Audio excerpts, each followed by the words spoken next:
What is up, folks? It is I Will with Exposing.wc, and it is Thanksgiving Day. Happy Thanksgiving, I guess.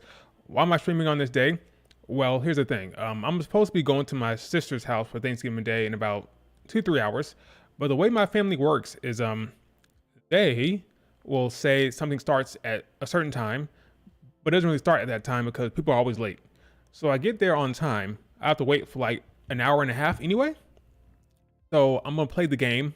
I'm gonna say, okay, when we be there at 2, I'll get there at 3:30 because I know how this works. Every time I've done that, where I waited an hour and a half to get there, I've never been late. Cause it never starts on time. So I figured I have time to burn before I head over there. So I figured I'd jump on here, give a last minute war game stream before I actually head over there. Cause yeah, they're gonna be late like always. What's up, Brianna? Happy Thanksgiving. Yeah, I'm not rushing. I'm not in a rush. Every year it's the same thing. Every time, oh, get there on time, yada, yada, yada. I get there, I'm sitting there for an hour and a half waiting to eat. So no, I'm just gonna wait. I'm gonna wait and I'm take my time and they can get mad. But like I always say, I'm never late because they always take like an hour and a half to get ready. Anyway, that's neither here nor there. So yeah, I'll be heading over there soon. But before that, I figured I'd come in here and talk about Survivor Series, WWE, whatever, because I'll probably be off tomorrow. I won't stream tomorrow. I think we'll just wait until SmackDown and see if anything happens. Right now, I think it's pretty like set in stone. What I think is going to happen is SmackDown reveals something, then I'll change my mind. So Lisa Ann, what's up? So yeah, we'll see what happens on SmackDown, but this will be the last War Game stream as far as I know. Okay, no more discussion about what's going to happen or predictions. This is it. Do me a favor, like the video, subscribe if you're not subscribed, and leave a comment if you're watching this on replay. We're about to talk about we'll talk about everything. War Games, AEW if you want, NXT, whatever. Eric Bischoff going to be at NXT next week. A lot of stuff we're talking about. Now, before I dive into War Games, I was going to do a 2024 best of, what's up, Richard? I was going to do a 2024 best of the women's wrestlers 2024, a list. I'm going to have 10 from 1 to 10, of course, with some honorable mentions discussing the best of 2024 in the women's wrestling. I decided to wait. So I put a list together, got all my notes, what I wanted to say. Then I realized, you know what? I should probably wait. I mean, there's Deadline. There's Winter is coming for Dynamite AEW. There is Survivor Series still have to watch. There's Saturday Night Main Event. There's things to happen in mid-December. Now, will I wait until the end of the month? I don't know, because Stardom's Dream Queendom, that is at the end of the month. There's some women on that show that will be on my list, I'm sure. Do I wait for that long? I don't know yet. I don't know if I'm gonna wait that long, but I will wait until like mid-December to get some of these other shows out of the way, just so I can talk about it. Will it actually affect the rankings? Maybe, maybe not, but let's just wait. I mean, Mina's facing Mariah May. You got Bailey might be on some big shows here. We'll see. Let's hold off, okay? I'll wait till mid-December, and then I'll see if I'll go ahead and do that list. But I got it ready, got everything prepared. But I know what this is wait. So you can look forward to that mid-December. But before that, we're going to talk about War Games here. Hopefully, Kalani qualifies. Oh, NXT. Yeah, I think she will. I don't think you need to worry about that. Jada Parker is wrestling Lola Vice. That's her feud.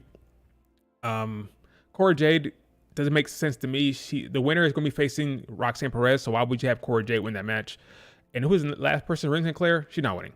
I think Kalani will advance to the final match, which is the Iron Survivor.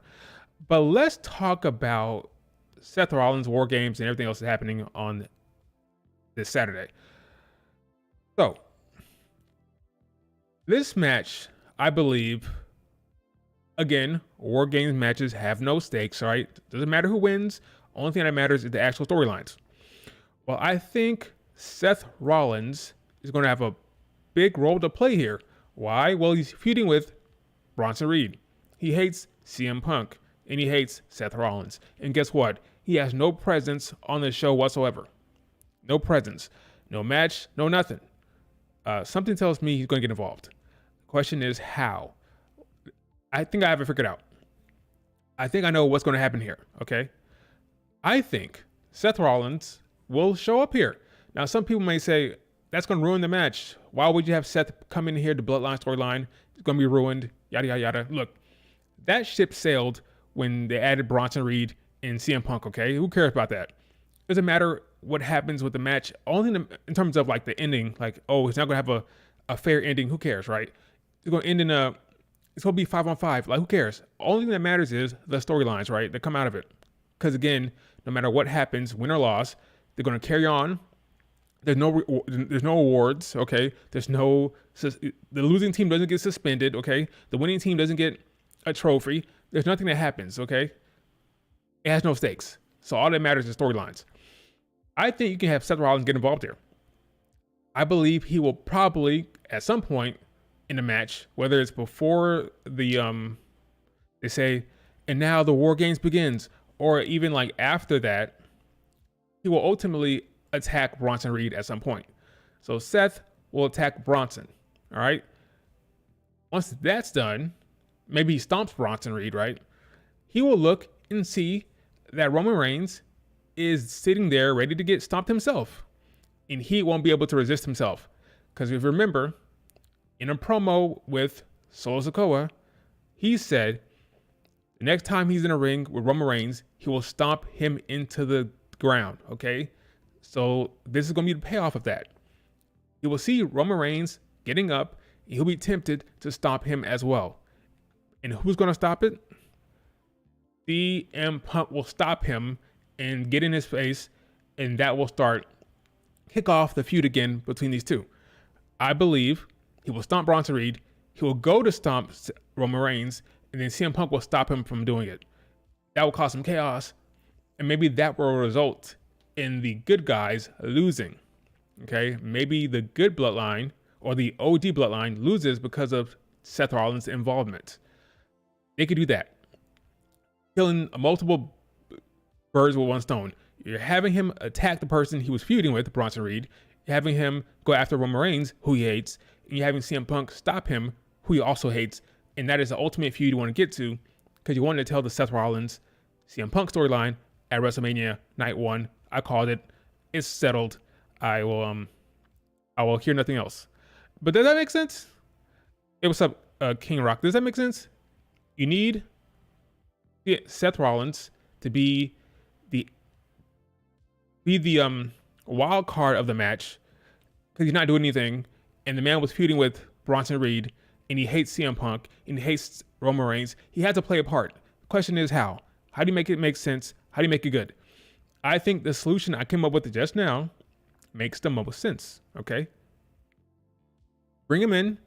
He attacks Bronson Reed. He goes to attack Roman Reigns. CM Punk stops it. They have a face-off.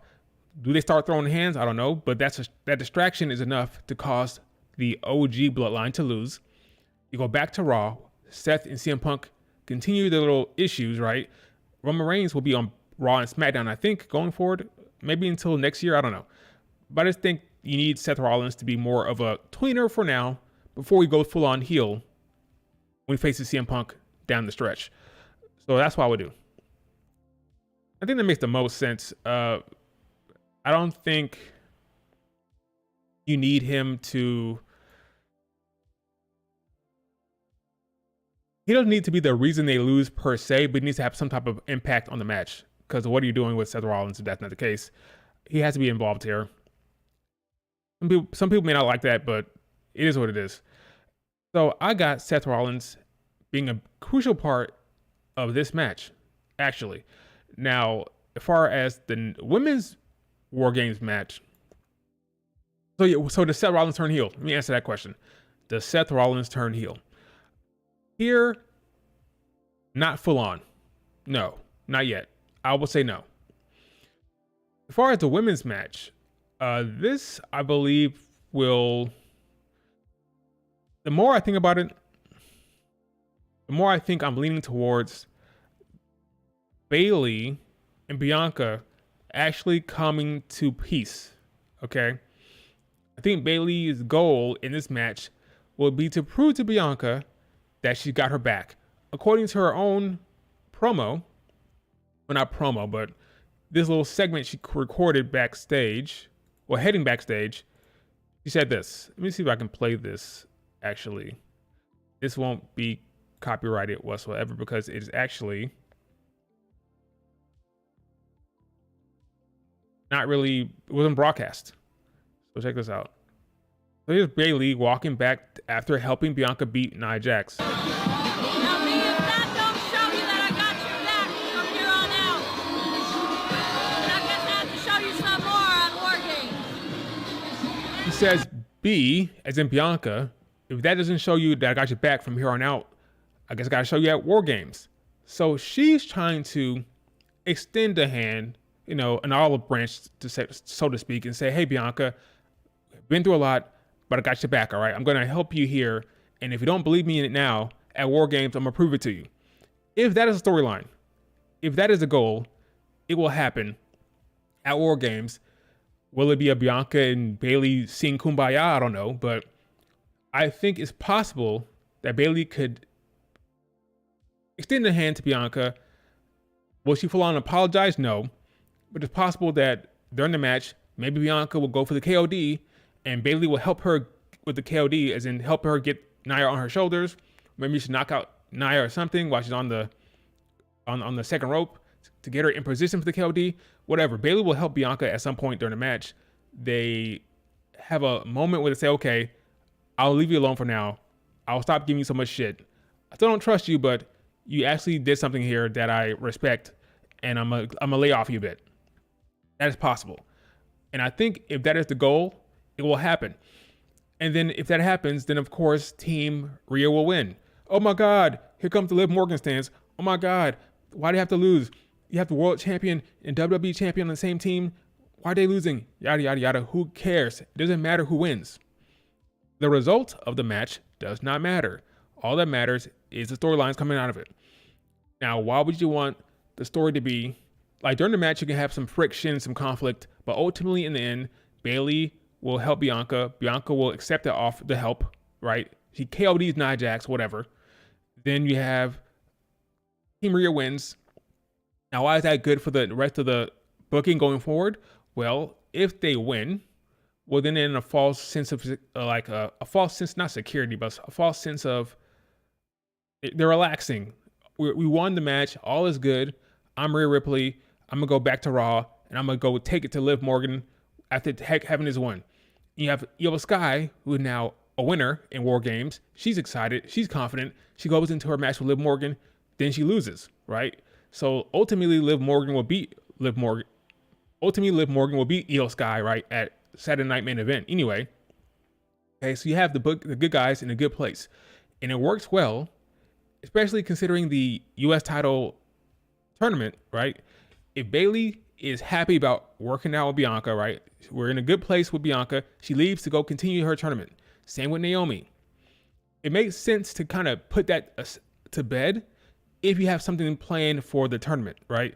If Bayley is feeling good about Bianca, feeling good about Naomi, then the Naomi heel turn will hit that much more if that happens, right? I'm fantasy booking that, right?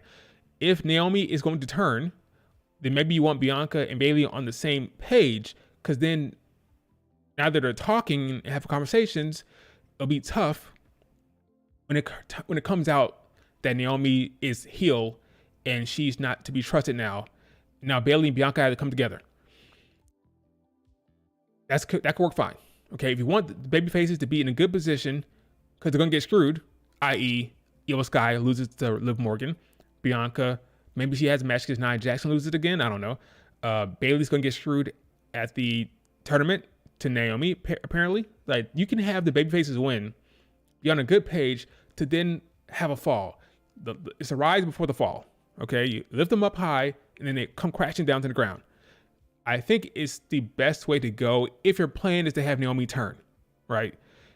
If the plan is for Naomi to turn, then having Bianca and Bayley and Io all at odds and all hating each other, that doesn't really work well. You want to set them up for the fall. You want them to think everything's cool, guys, and then boom, she falls. Okay, so I would have them win if the plan is to have Naomi turn, right? That's what I would do.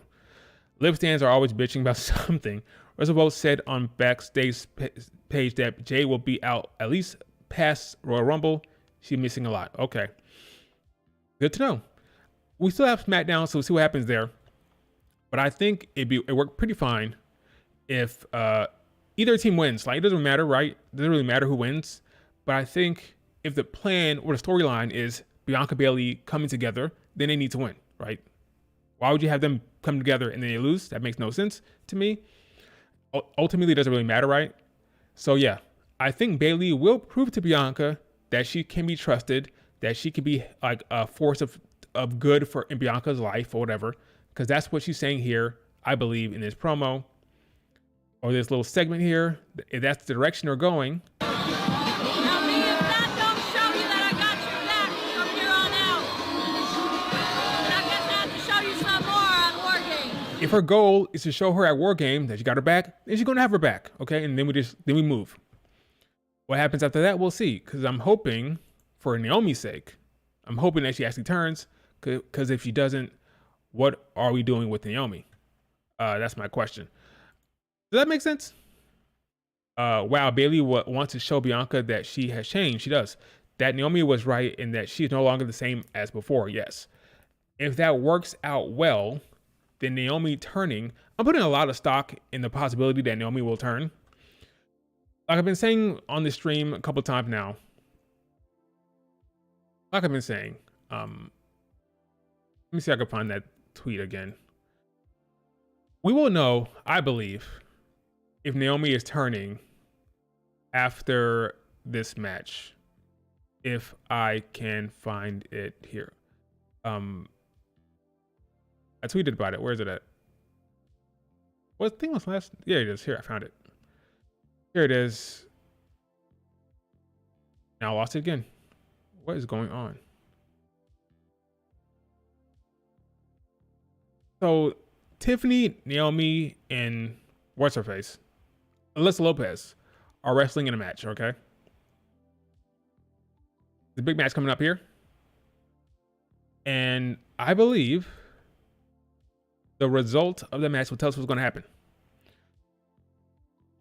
If, and I mean if, Naomi wins this match, she is going to the finals and the jig is up, okay? And by that I mean she may be the one that attacked Jade Cargill. Why? Well, because her next match would be against Michin. I don't believe you're going to book Michin against Naomi if the plan is for Michin to advance. You don't do face against face in that part of the bracket to have Naomi lose. That doesn't make sense. You do Tiffany Michin if the goal is for Michin to go to the final, I think. If you're going to book Naomi to face Michin, Naomi's going to win. And if that's the case, what are you doing? What's happening here? Why are you booking Naomi to go to the damn final? It has to mean something. You'll probably face Bailey if that's the case. She won't face Chelsea Green. That's weird. Doesn't make any sense, right? That doesn't track. Chelsea Green against Naomi does not make sense. If Naomi is going to the final, it'll be Bailey. And if that's happening, what the hell are you doing if Naomi is not going to turn? If you're going to book Bailey against Naomi, she must turn. And if she's going to turn, why not have her attack Jade Cargill? Like, why not? Now you have a dynamic of Bianca and Bailey being on the same page. Imagine if Bailey finds out first. Imagine if Bailey discovers the truth of what Naomi did. Now she has to grapple with telling Bianca who she now apologized to, or now she's coming close to Bianca. Now she has to say, Bianca, we haven't been cool for a long time, but now I'm gonna tell you, Naomi may have attacked Jade Cargill. Now Bianca's like, what are you talking about? Like, what do you like? That's good storytelling. That's some spicy stuff. Bianca has to then take the word of Bailey over Naomi, or now she has to say, Bailey, what are you talking about? You're full of shit. I thought you changed, but now you're trying to accuse Naomi. I'm fancy booking like crazy, right? But that's what they should do. They should do stuff like that. Have Bailey discover the truth about Naomi first, then Bailey has to go talk to Bianca about it, or she has to grapple with the fact, do I dime out Naomi? Do I tell the truth to Bianca? I've been trying to get close to Bianca and tell her that I've changed. Do I tell her that, hey, I think Naomi did this? The thing they can do with this storyline, if they want to, okay? But they got to pull the trigger. They have to pull the trigger on Naomi turning heel. If not, Naomi fans, I don't know what to tell you. I do not know what to tell you if she's not going to turn heel. here because there's nothing else for her to do. Could Tiffany cash in for the U.S. Women's title? She could. If Naomi turned heel, then no, right? No, if she's turning heel, then no. But I think Tiffany will not cash in on the U.S. title anymore. At first, I thought it was possible. I will say this: if the final is Chelsea Green, Megan, she could cash in. If it's Naomi, Bayley, no, right? No, that won't happen. If she cashes in, it'll be on a Chelsea Green Meechin match, not a Bayley Naomi match. I think Naomi wins her triple threat match. I do agree. I agree. That's what they should do. That's what they should do. If not, I don't know what they're doing with Naomi. It's going to be rough for Naomi fans if that's the case. There's no direction after that. So for me, Team Rhea Ripley wins. And that sets the stage for storylines going forward. But during the match, there's some friction. There's some difficulty getting along. But ultimately, in the end, they come to a truce. They come together and they win, setting up the faces to feel like they're in a good spot before the ultimate fall, right? Does Naomi join Bianca using the Freebird rule? If not, we'll talk about the tag team titles here in a second. Let me get through the rest of these story beats. So Gunther, Damian Priest, Gunther wins by cheating. So we all know the storyline here. Gunther is not feeling confident anymore. He is lost his resolve. He lost his edge. And now Damian Priest sees that and now he's ready to pounce. Question is, what's going to happen? How will Gunther adapt to the situation? I think he cheats for the first time. Gunther will cheat to beat Damian Priest, and then the story continues. All right, so that's what's going to happen. I think he's out of his mind. He's not in the right mind space. He's dealing with a lot of doubt ever since the Cody loss, and he will try to cheat because he cannot envision himself winning straight up anymore. Lost confidence. He will cheat. Gunther retains clean. I'd be surprised, Richard. I think he's going to cheat because if he's going to retain clean, what's the point of this entire bullshit? What's the point of this confidence issue? What's the point of this? This is not like a babyface who's lacking confidence. This is a heel who's lacking confidence. You're going to have him redeeming himself and conquering his fears and his doubt. Then he's the face here. That doesn't make any sense to me. For me, Gunther must cheat to win to continue the storyline. But we'll see what happens. I don't know. I'm not in Triple H's mind. But I'm going with Gunther cheating here to win. Next, you have the Intercontinental Championship three-way. Sheamus, Braun, Ludwig Kaiser. Big spot for Ludwig Kaiser, right? Big spot for him. This could be a very fun match. It will be a very fun match. I got Braun Breaker retaining. Sheamus will ultimately win the Intercontinental title at one point. The only thing missing from his resume, right? The only thing missing. Could they pull the trigger on Sheamus? Could they pull the trigger on him here? I'd be surprised. But it could happen. I think Ludwig Kaiser has no chance. No chance. But if anyone was going to win it here, it'd be Sheamus. If they're going to be a new champion, it will be Sheamus. But I don't see it. I got Bronson Reed. I got Braun Breaker winning here. Pinning Ludwig Kaiser. Big moment for Ludwig Kaiser here. But yeah, I think Braun Breaker retains. Do you see Gunther versus Dom? No, not right now. Not especially right now. Dom has his whole thing with Finn Balor. We'll see where that goes, but I don't have that right now. But it's possible for sure. Next match is an unfortunate match. I feel like it's been kind of rushed. It's so rushed. I feel like maybe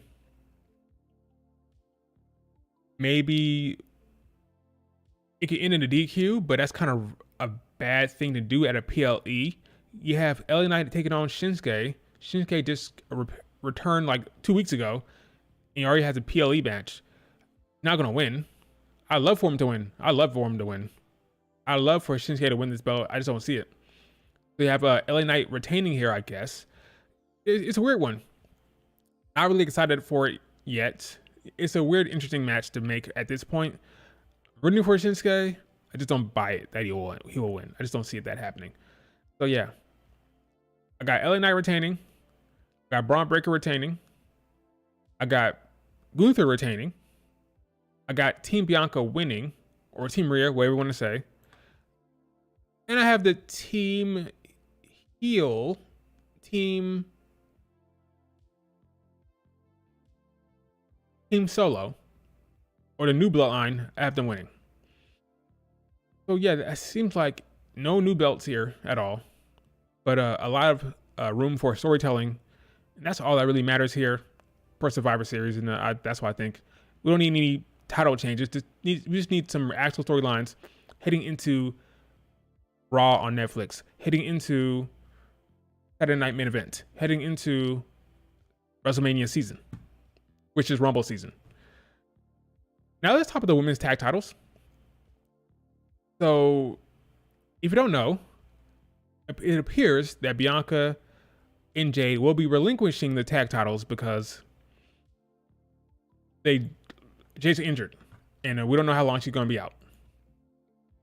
So it looks like after WarGames, probably that Friday, I don't see why not, that Friday, they will be relinquishing those tag titles.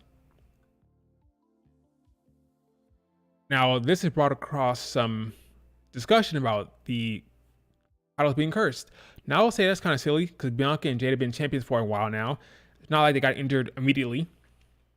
They've been champions for a good bit. So I don't think this is a sign that the titles are cursed, and it's always injuries. It's been a while. Okay, they won the belts back in May. Dropped the belts, got the belts back again. They've been champions for over like 6 months, I think. That's not like a short reign for tag titles, so it's not that situation. But anyway, there are people who've been saying maybe they should scrap the titles, get rid of it because it's cursed and it's always causing problems, right? So Sam here on Twitter decided to ask this question, and boy howdy, we had a lot of answers here. Let's see. Send them to NXT. Okay. Agreed. Agreed what? Oh, you agree that it should be scrapped. Okay, so Roman season thinks they should be scrapped. No, stop talking. Yeah, stop taking away belts from the women. I wouldn't scrap them, but I would make them NXT titles maybe. Why? They shouldn't have unified them with the NXT tag titles. Why? Why not? Should stick around, but float around all three brands. That's what's happening now. I'll keep them. I agree. The women's tag titles haven't felt important. They scrap them because they're not important. Okay. They should stick with the true tag teams, not mixed. Okay, I agree with this guy. Disagree. We have a variety of different answers here. I think the notion that they should scrap the tag titles is asinine. I think it's ridiculous. You're not scrapping the men's tag titles. There's two of them. So why are you scrapping the one that bounces around all three brands? Doesn't make any sense to me. If you have an issue with the storytelling, then improve the storytelling. This idea that the women's tag titles are doomed to be bad storytelling is ridiculous. That's a creative thing. The titles they're not writing themselves. They're not booking themselves. The titles need someone who gives a shit. I don't think people realize that if you just scrap the tag titles, you're firing women. There's several women that are going to get fired immediately. Let's count the names. Kaden Carter and Katana Chance. They are a tag team. They have no direction, no plan for a singles division whatsoever. They are a tag team. If you scrap them tag titles, they're done. Straight up. The Unholy Union. I like Alba Fire as a singles competitor, but I don't think they love Aladon as a singles competitor. She's a tag team specialist at this point. If you scrap them titles, bye-bye Aladon. And who knows what happened with the Alba Fire. They're barely on TV now. Let alone what happens if you scrap the tag titles.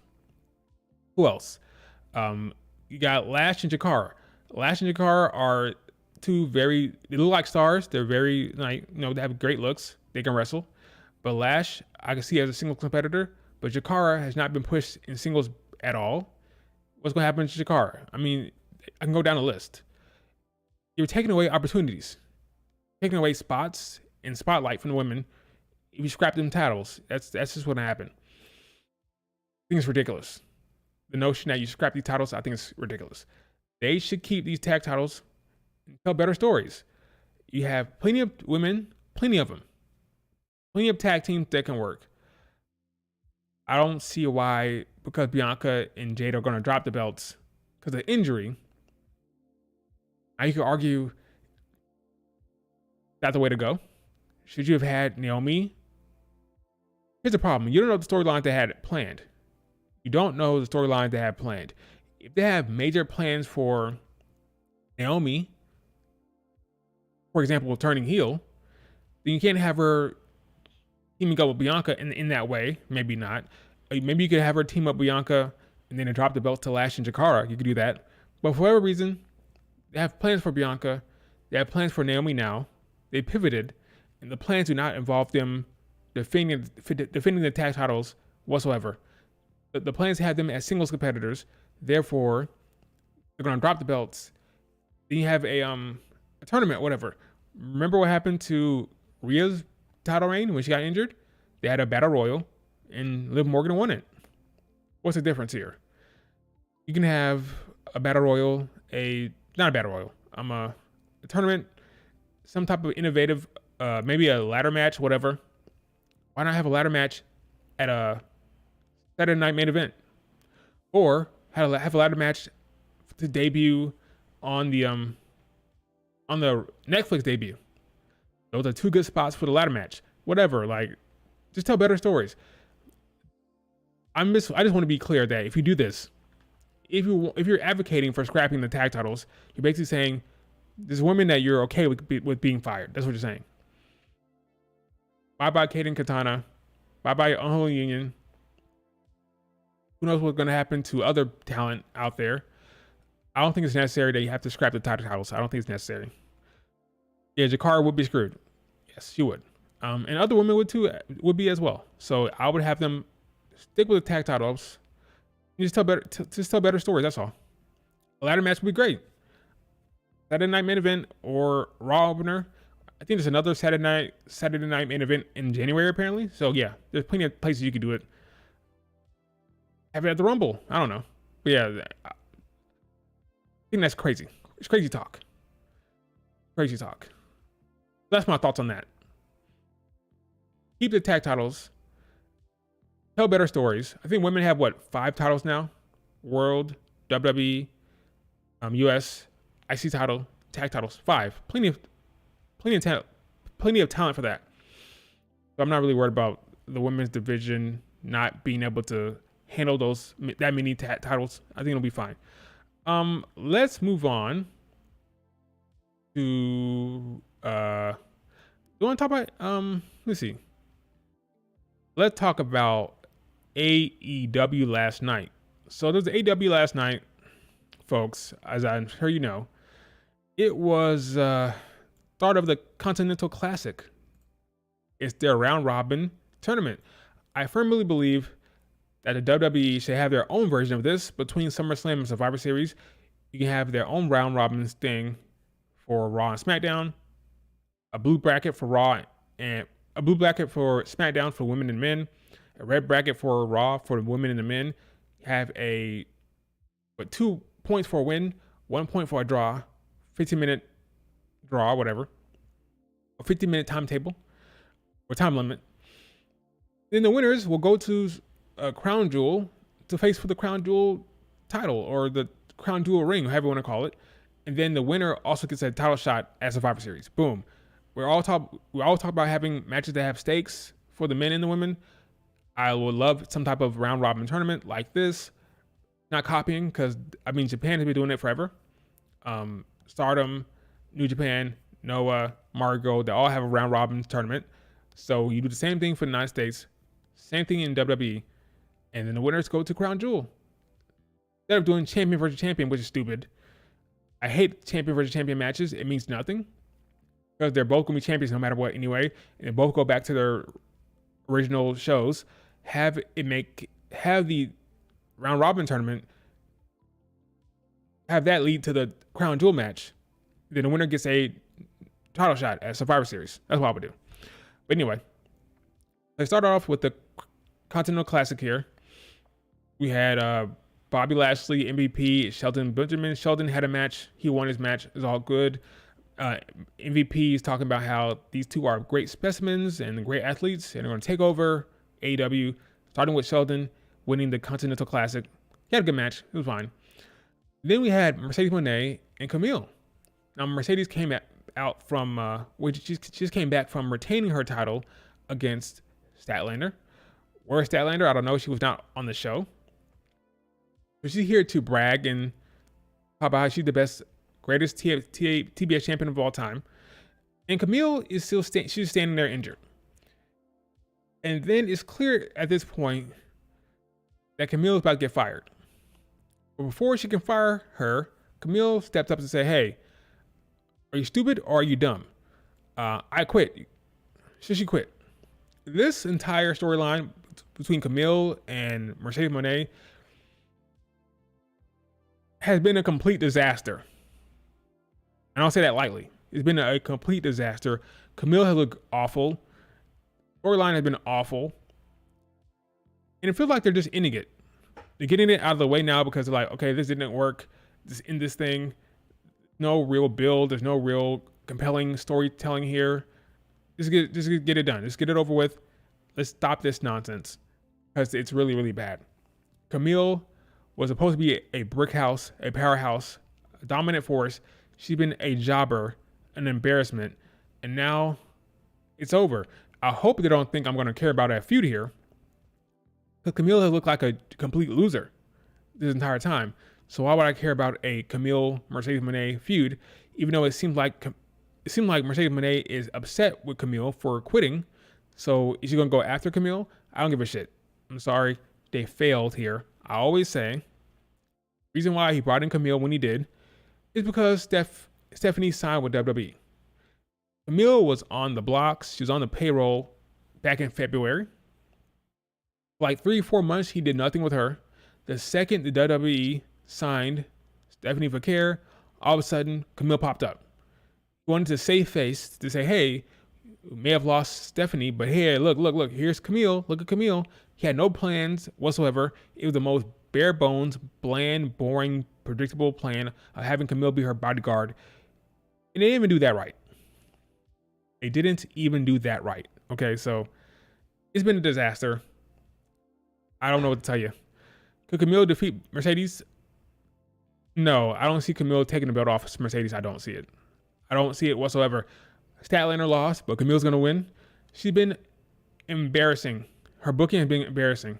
I'm supposed to expect Camille to beat Mercedes, even though Statlander lost clean. It's going to be rough. I don't know what the plan is for Camille. I just don't care about it because they didn't do a good job whatsoever. They're really, really bad.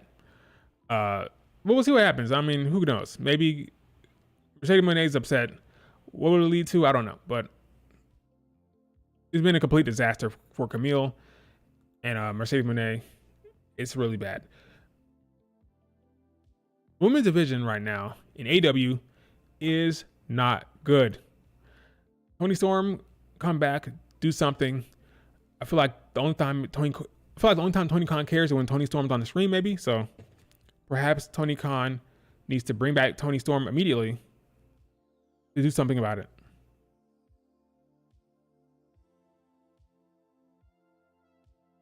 About this terrible booking. I don't know. Let's talk about what happened after that. Yes, WWE division is much better. And it's booked better. It's more compelling storylines over there. Then we had Ishii against Chris Jericho. This was a bathroom break match. I don't know. I don't get the appeal of these matches. These matches don't do anything for me. I thought it was a snooze fest. I don't enjoy this wrestling. I don't enjoy these two in the ring. Sorry. Not sorry. I thought it was lame. Then we had Max against Swerve here. This is the storyline they're going with. Is this what we're doing? Are we doing Swerve against Max Kaser? I don't care at all about this. I don't care about Max. I don't care about this direction whatsoever. Swerve was talking about losing to Bobby Lashley. That was talking about. Max comes up, has something to say, gets jumped, gets beat up. I'm like, this is silly. I don't want to see this at all. Where's it gonna go? I don't know. Came to the channel when Jericho and Ishii, yeah, I don't blame you. I muted the TV and I kind of had it in the background, wasn't really paying attention. But this doesn't interest me. Sorry. And Max case there against Swerve doesn't interest me as well. So do something else. Then we had a transition to Jay White and Adam Hangman Page. They're basically trying to take on the big bads of the AW booking right now, which is Moxley and his crew. Hangman wants to crack at Moxley. Jay White wants a shot at Moxley. They both get jumped basically by Moxley's crew. Marina Shafir tries to attack Jay White. Jay White goes to put her in the finisher, which I think was what Blade Runner, whatever it's called like that. I think that's the name of his finisher. Crowd pops crazy. The crowd wants him to hit his finisher on Marina. I don't blame him. That doesn't last very long because Moxley comes up and puts him in a chokehold, and then Marina puts him in the chokehold. I joked online like, there's worse ways to get choked out, I guess. There's worse ways to get choked out, right? But he gets choked out by Marina. Then they stomp him into the dirt. They jump him. Okay, I don't hate this stuff. I don't hate it. It's fine. Moxley's booking right now, I like this more than I like his matches. I don't love Moxley's matches, but the booking angle around this group is fine. Marina's looking strong in this booking. He's booked strong. Claudio, Moxley, and what's his face? I'm blanking on his name.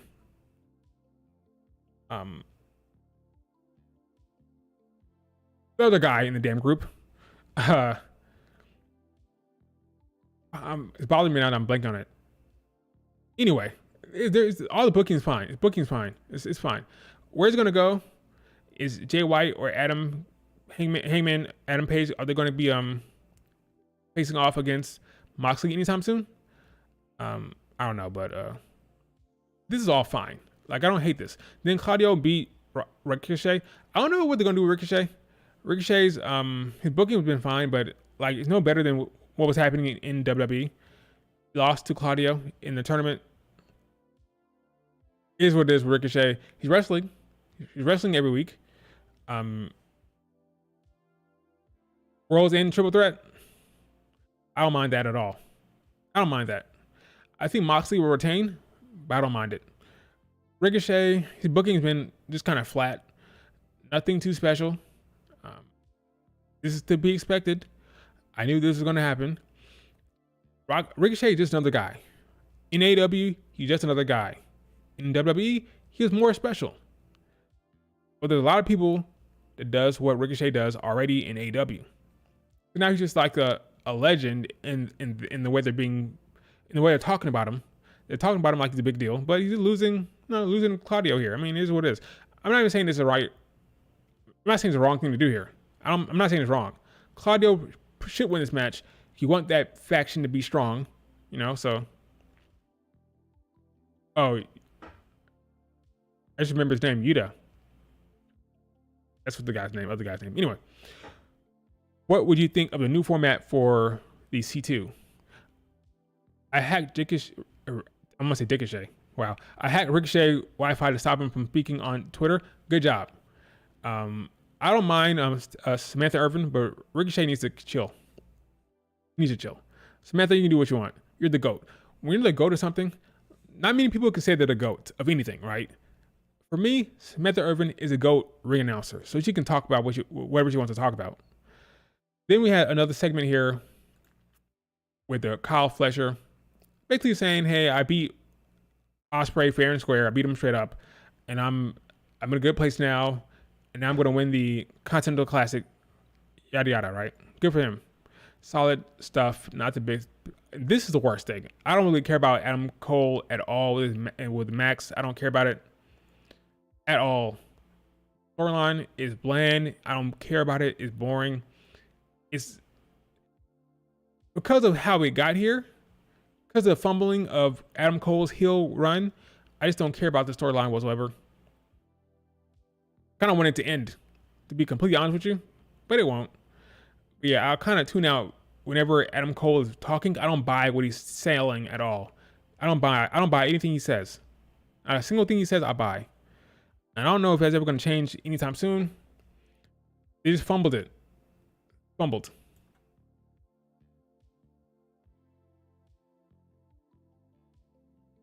Yes.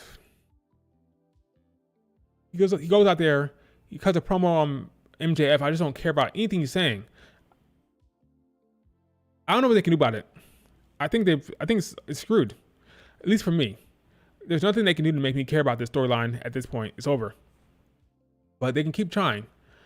Then we had so there's a big, huge joint show happening at Wrestle Dynasty between AW, CMLL, Stardom, and New Japan. I mean, it's right here. Like it's freaking CMLL, AW, New Japan, Stardom, and okay, that's the thing. Ring of Honor, right? So technically, Ring of Honor is AW, right? But it's treated like it's separate, even though it's not. It's like saying Mario Gold, Raw, SmackDown, and Stardom is weird. Like Ring of Honor is AW. You're trying to make it seem like it's a separate promotion. Is not. Ring of Honor is AW. Let's be clear. But whatever. You want to act like it's separate? Whatever. Got this tournament here. This corner of the bracket is for AW. Got Jamie against Queen Aminama. You got Serena Deeb, and you got Willow Nightingale. I think Jamie's gonna win this. I think she's gonna win. She's gonna beat Willow. Should that happen? Should she beat Willow? I'm not entirely sure. I like Willow a lot. I'm a big fan of Willow. I'm more of a fan of Willow than I am Jamie Hayter. That's just my personal preference. I prefer Willow, but I think he'll probably book Jamie to beat Willow ultimately. Saturday. It's the same day as Saturday Night Main Event. The 14th? I think it is. So Collision is the same day as WWE Saturday Night Main Event. Crazy. I didn't think about that. Richard, that's a damn good point. That's a damn good point. Setting up the Jamie Hayter Julia shit. So Julia Hart has returned, and she's causing a problem for, well, not yet. It looks like she's going to be causing a problem for Jamie Hayter. That's a fair point. They could do that. They can have Jamie Hayter get screwed by Julia Hart, especially if the winner of this International Women's Cup, if the winner is not going to win the big one, right? Then it's possible they may have Jamie Hayter get screwed by Julia Hart because she has an actual storyline right now. Then again, Willow attacked Marina Shafir also. So Willow and Marina have something going on, and Jamie Hayter and Julia Hart have something going on. So what's going to play here? What's going to play in here? Is Marina going to screw Willow, or is Julia going to screw Jamie Hayter? I don't know yet, but that's a fair point. They go either way. They can protect either one of them. They can protect Willow by having Marina come up, right? You can protect Jamie Hayter by having Julia come up. So we'll see what happens. But Queen Aminana and Julia Hart, not Julia Hart, they're both JH. That's a problem.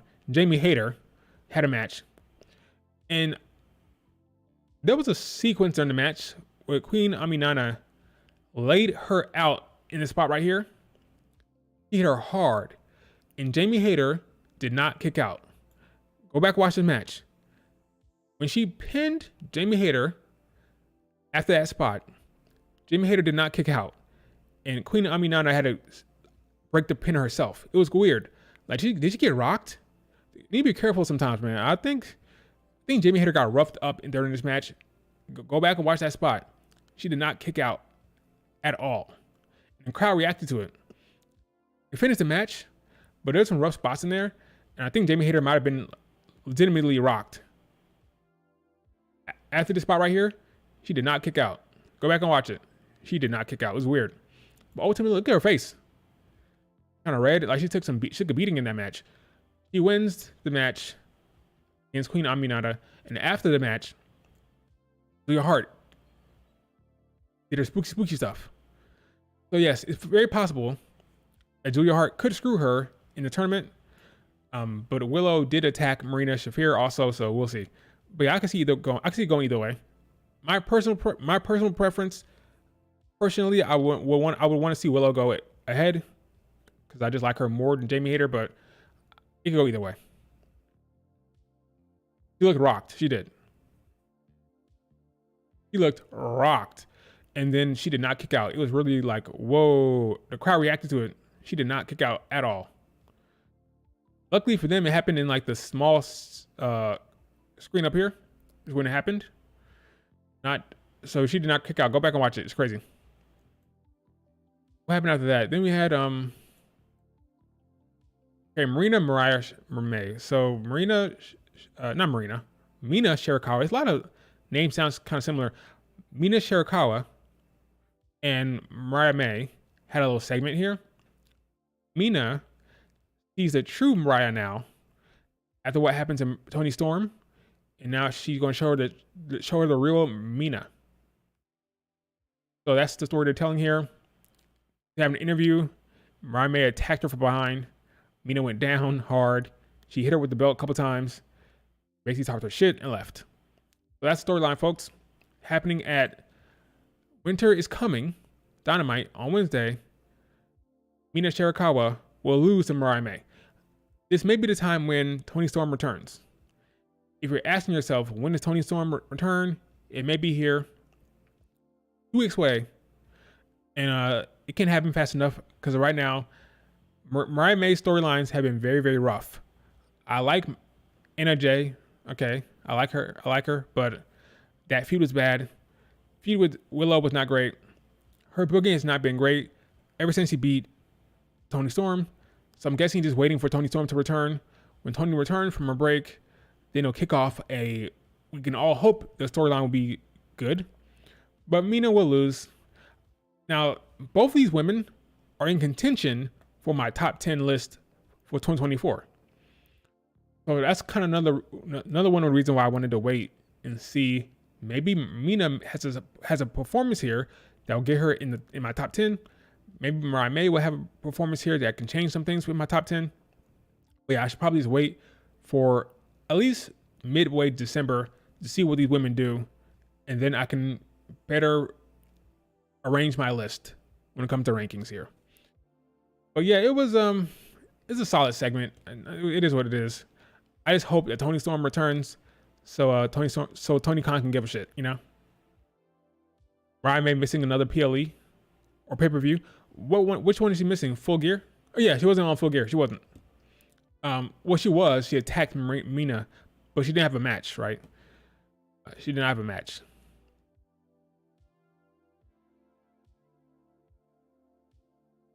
Is Takumi top 10? Talking about Iroha?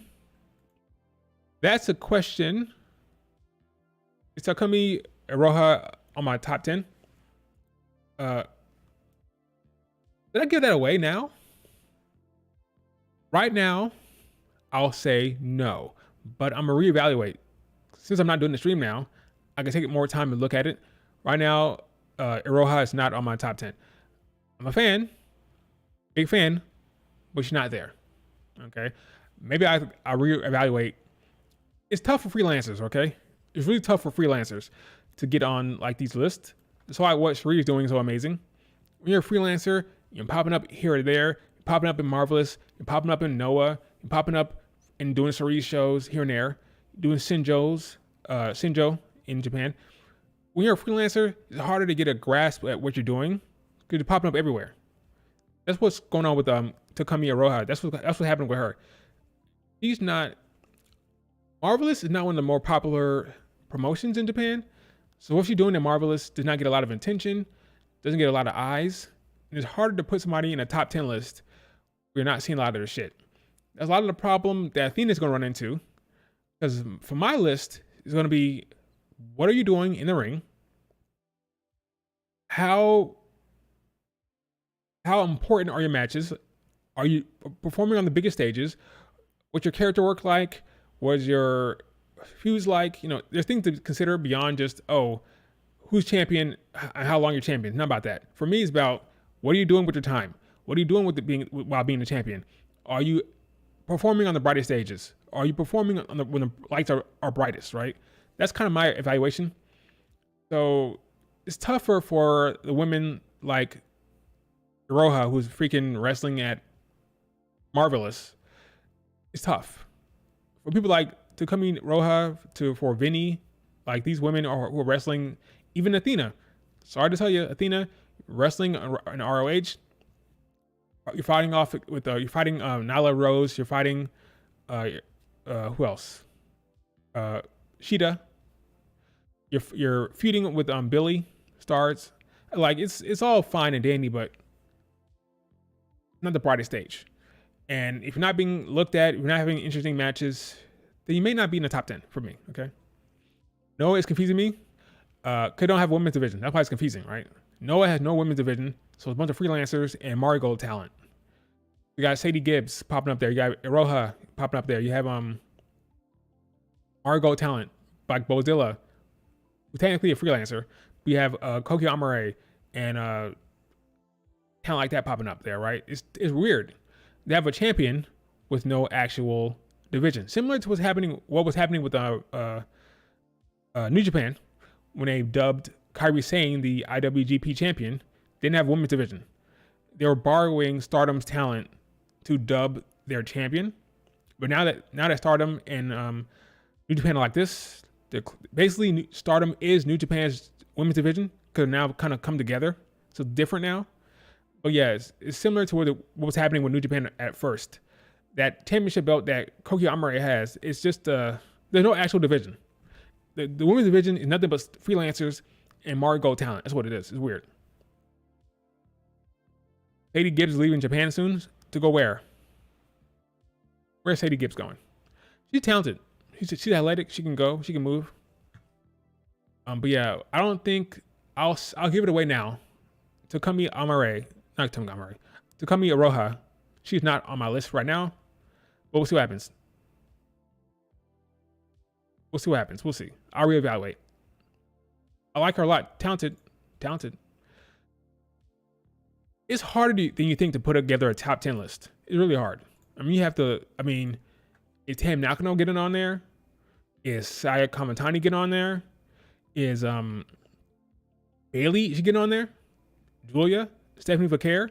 Is she getting on the top 10? Is it's rough.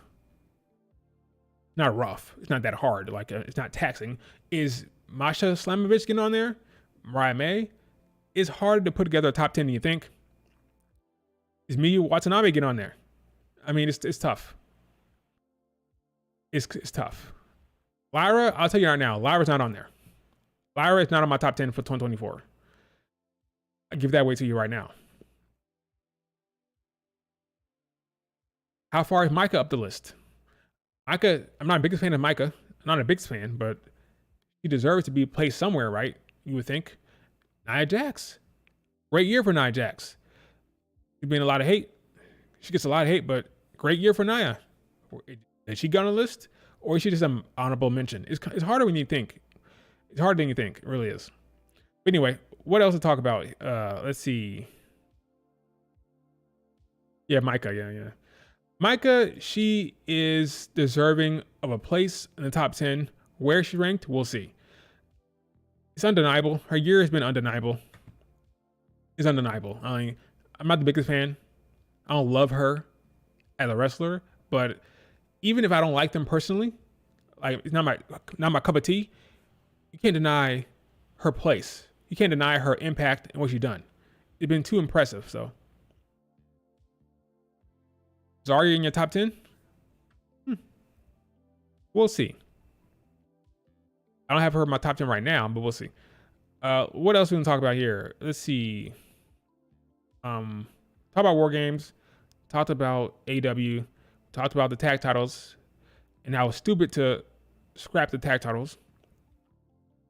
Talked about the round robin system for the WWE. Oh, let's talk about really quick about Ricky Starks. So Ricky Starks, you don't know, contract runs all the way till spring of 2025 or summer, because Tony Khan added on some more time. He wants to go to WWE. That's obvious. That's where he wants to go, but he's not going to be allowed to go because Tony Khan is petty, and for whatever reason, him and Tony Khan are not on the same page. Tony Khan does not let talent go to the WWE if they want to. He will hold on to you as long as you can to prevent that. So in the meantime, Ricky Starks was hoping to head to GCW to have some shows. Okay? The problem with that is Tony Khan does not fuck with GCW. That is apparent. That is apparent. So he had like 2 shows scheduled for GCW. One match against Matt Cardona, and a big match that they have in January that they've been promoting for a long time. He can't do either one of them. He's been pulled from the GCW dates. So he had one in December 14th, on December 14th against Matt Cardona. Had another one. Here's the big show they've been promoting for a long time now. In a Hammerstein Ballroom. He can't do either one. Now, the explanation that's been given as to why Tony Khan has pulled him, well, Tony Khan did not like what Iffy, a wrestler or a talent in GCW, has said about him and his father. They don't know. I'll pull up here. Iffy, who is a talent for GCW, he had this to say about. I can find it. Where is it? He has this to say about Tony Khan and Tony Khan's father. Called the big issue with Tony. I guess I just closed that by accident. Oops. Let me pull it up here in a second. You can tell me if this warrants the reaction that Tony Khan is giving right now. All right, here we go. Found it.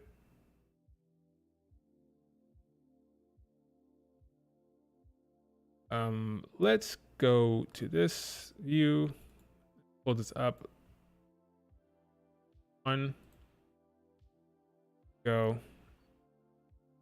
Here's Iffy, GCW talent, had this to say about Tony Khan and his dad. Listen, this is nothing to the talent. I think the talent, you should take anything you can get. But also, y'all. Assuming it's playing, let me check real quick.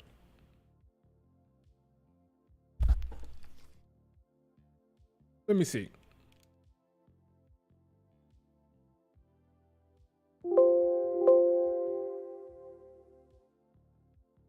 It is playing. Okay, here we go. Here we go. Still wasn't that sold on tickets, and this is nothing to the talent. I think the talent, you should take anything you can get. But also, y'all have no buzz, no draw, and we've been riding the lightning on having to actually run a profitable company for the past few years to continue existing. We do not have as much backup. I'll put it this way. My company, I don't run a company. Our company, GCW can't run on a $40 million deficit and continue to run shows. But some of us have the privilege of being able to run at a $40 million deficit. Brett doesn't own a football team? Brett does not own a football team. Brett doesn't have a dad who pays him to stay away. I don't want this to be a personal thing. Like, I don't. But, hey, guys, you're not the only game in town. It's fine. I can't stop you from running venues. But in my line of work, when TNA Impact wanted to run center stage, GCW, a month before and a month after, were told we could not have those dates that we had secured before because it was competing with something they were doing. And now it just seems the game and the respect never goes both ways, and it's fine. We're not mad. Our people will be there. Our show will be great. We will show it out. But it isn't fun to see that, like, we're so out of ideas right now that the timing is that conspicuous to you showing up and doing that immediately after we announced that we're doing that. Okay, so apparently, the show I was referencing before, right? This show right here. This show here is happening at the Hammerstein Ballroom apparently AW is booking the same location, very close in proximity to this event, and they're not happy about that. In GCW, they don't like that. Okay, so that kind of what started this whole beef. And if he came out and said a comment about his father, saying, "Hey, his father pays him to go away," basically, so taking shots at his family, yada yada yada. Now, if he is just a talent, Brett, who owns the damn company, who owns GCW, he didn't say this, but apparently Brett has been talking other crap about Tony Khan. Apparently, especially when it comes to the Hammerstein Ballroom location and how AW are running the same location. So there's beef going on here. Okay, there's beef between Brett apparently and Tony Khan, and between Iffy and Tony Khan. And these comments apparently, according to Fightful, was the last straw. And now he's pulling all talent from GCW, including Ricky Starks. This is not as clear cut as I thought it was going to be, because I'm not sure what's going on behind the scenes. Apparently, GCW, Brett Lauderdale, who owns GCW, has beef with Tony Khan. Apparently, they don't like each other. I'm not sure if that's confirmed or I don't know for sure. But what's interesting is like Bloodsport, that's heavily connected to GCW. I guess they think that Bloodsports, which is Josh Barnett stuff, is separate from GCW in a way. Could they let Moxley and Marina Shafir pop up there? There's a connection between Bloodsport and GCW. That's okay. But Ricky Starks can't show up to GCW. Apparently, he can show up anywhere else, just not GCW. Just not this one promotion. I don't know. I think they should have let him do the shows. That's what I think. Should have let him do it. And then maybe the next one, because it's already been announced, right? It'd be different if it wasn't announced yet. But since it was already announced, I think you let him do these shows. And then after that, no more shows. If you really feel bad about it, you really don't like what they said, after this show at Hammerstein, then you pull him from GCW shows. But since it was already announced, I think you should just let it ride. But I'm not as hard on Tony Khan on this topic as I was on other stuff, because I don't know the backstage. I don't know what's going on behind the scenes with Tony Khan and GCW. But I think they should let him do the shows. But another thing I want to call out here, to talk about Megan Bayne. Okay, so Megan Bayne, she is also very much with GCW shows, right? Now, here's the thing about Megan Bayne. She recently tweeted, I think yesterday, tweeted out her match or her booking for GCW, which is the same Hammerstein Ballroom. This is good for the folks like me who don't want Megan Bayne anywhere near Tony Khan. So after freaking Camille turned on Mercedes Moné, she said, what'd she say? "Are you stupid? Are you dumb? I quit," right? A lot of AW fans are saying, "Oh yes, now we can bring in Megan Bayne to be Mercedes Moné's bodyguard." Are you out of your damn mind? First of all, Megan Bayne is far more talented than Camille is, one. Two, Megan Bayne is not no damn bodyguard for anybody. She's her own star, her own entity, her own, she had her own presence, her own thing. Why the hell are you bringing her in to be the freaking bodyguard for Mercedes Moné? That's crazy talk. So I was like annoyed by that. But anyway, beyond the point there, I think, it's my opinion, that Megan Bayne is done with AEW altogether. I think that if she was going to go back to AEW anytime soon, she would not be tweeting about her show at GCW, and she would not be promoting it. I think if she were really going to be signing with AEW soon, they would pull her. Same way they pulled Ricky Starks, all right? So I'm saying Megan Bayne is free from the con man for the foreseeable future, I think. Does that mean she's signed with WWE? No. Does that mean she's going to head to Orlando for the PC? No. But I do think Megan Bayne, her days with AEW, I believe, are done for a while. So, no Megan Bayne, Mercedes Moné team up, okay? Please, for the love of God, Triple H, Shawn Michaels, contact this woman. Do what you got to do. Get her on board. Now, if you don't have a place for her yet, understand, similar to what's happening with Kaylee Ray, they ID Kaylee Ray because they don't have a place for her right now. There's a lot of bodies in NXT. There's a lot of women in the PC, a lot of women they're training up. They got to clear some space. They got to cut some people first before they bring in talent. I get that. But I hope they've reached out to Megan Bain and let her know, hey, Megan, we like you a lot. Why don't you bring you in? We're just waiting because I don't see why any promotion wouldn't want this talented chick. She's too damn good to not be in a WWE or a big show. So we'll see what happens with Megan Bain. But I do believe Megan Bain, her days with AEW are done. Just because of this whole GCW thing, she's a big time GCW supporter. I don't see her being with Tony Khan anytime soon. So happy about that. If he is done for that, bring up Dude's father. That was a low blow comment. Yes, he should not have done that. Should not have done that comment. I agree with that. That's silly. Why is GCW so hated? I don't know much about it because I don't know. I don't know the history going back about it. I just know that apparently Brett Lauderdale has some stuff to say about AEW booking Hammerstein Ballroom, and apparently we just heard it. Iffy, who's very much a part of the, he's a talent, he's a superstar, but apparently he's very much close with Brett. He's a big figure within GCW. So him saying that is almost like speaking for the company. Be like Cody Rhodes coming out and saying something apparently. Like that synonymous with GCW. So it is what it is. It's smart. It's a smart no. You should not burn bridges. You shouldn't talk shit, especially if you want to use AW talent. That's just dumb. If you want to use Ricky Starks, if you want to use people like that, you should not be crapping on Tony Khan. It just doesn't make any sense. So, but anyway, Megan Bain, I believe, is free from Tony Khan, and I don't think she's going to be popping up in AW anytime soon.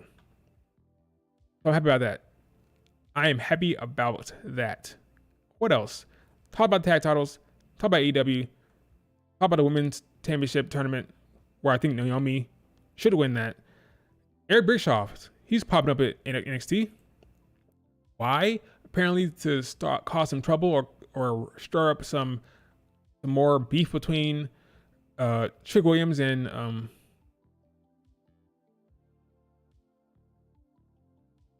Ridge Holland. I blinked for like 4 seconds there. 4 seconds I blinked. He's going to be there to talk to Trick Williams and Ridge Holland to set up that feud or that match for a deadline. So he's going to be doing that. And then apparently he's going to be heading towards MLW for an event there. So Eric Bischoff is on the move here. He'll be in WWE and MLW within next week. So looking forward to Eric Bischoff returning to the wrestling scene, I guess. So here's the thing he's doing for MLW. So that's his one-shot show he's doing for MLW. And then he's going to be in NXT next week for Trick Williams and Rich Holland. So good for old Eric Bischoff. GCW is hated for some of the death matches styles. That's why AW hates him. AW hates him because of that. But Eric's coming to NXT and X-Pac will be there too. So you got X-Pac and Eric Bischoff on the same show. Or your power went out? That's crazy.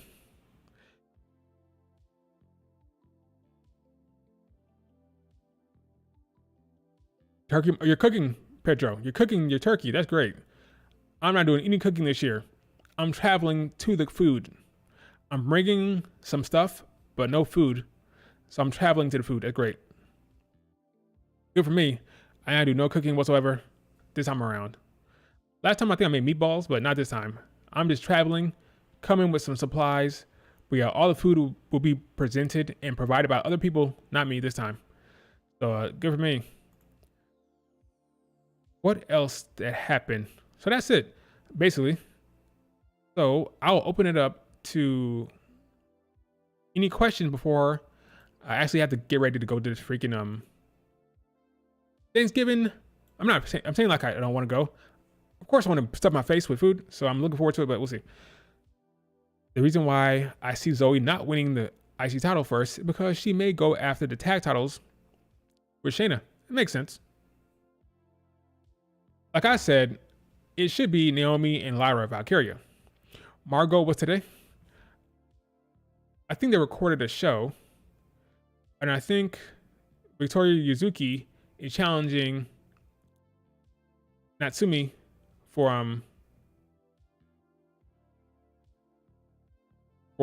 her championship. So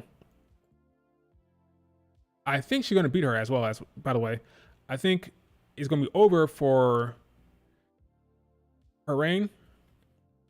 Natsumi Shizuki is gonna be over for her. She's gonna drop that belt to Victoria Yuzuki, so that's good. I saw that Sari and Mayu had fun banter about Mayu wanting the red belt. Or the Margot red belt. That's fine. The women's tag title should stay, I agree. The women's tag title should stay. Be dumb to get rid of it. Any other questions? What if Lyra and Zoe are involved in the same triple threat match in the beginning for the women's IC tournament? Who would win? Lyra and Zoe? Lyra. That's what should happen. Lyra should win and go to the finals. And Naomi should win and go to the finals for her belt or her tournament. That's what I would do. Lyra and Naomi. I think WarGames Seth will attack Punk since he wouldn't want to associate with Bloodline. Yes, I think. Well, at the beginning of the stream, I said that I have Seth attacking Bronson Reed. Then he sees Roman Reigns on the ground. He goes to stomp Roman Reigns, but he's stopped by CM Punk, which leads to a CM Punk Seth interaction. Do you see Drew showing up at WarGames? No. That's too messy. I can't have Seth and Drew pop up. If Naomi turns heel against Bayley, will they still be friends outside of WWE? Let me read that again. Let me make sure you're asking what you're asking. If Naomi turns heel against Bayley, will they still be friends out? Yeah, of course. Oh, I think he's saying, are you going to, I see what you're saying. You're asking, not that they're going to be friends in real life. You're asking, will they be taking pictures, will be hanging out, kind of thing. That's a damn good question. You kind of want to maintain kayfabe to a certain degree. They'll be hanging out behind the scenes, but will they be publicly hanging out? Will they be going to shows and going to dinners and going to the park together and putting it on Instagram? Probably not. Will they be together, like, without camera? Sure, right? That makes sense. Saturday night is going to have a huge viewership. I agree. It should. Cody, Kevin Owens, women's U.S. title. Do you think the final card will be? What do you think the final card will be for a Saturday night main event? I don't know. How many matches have been announced? Like 2.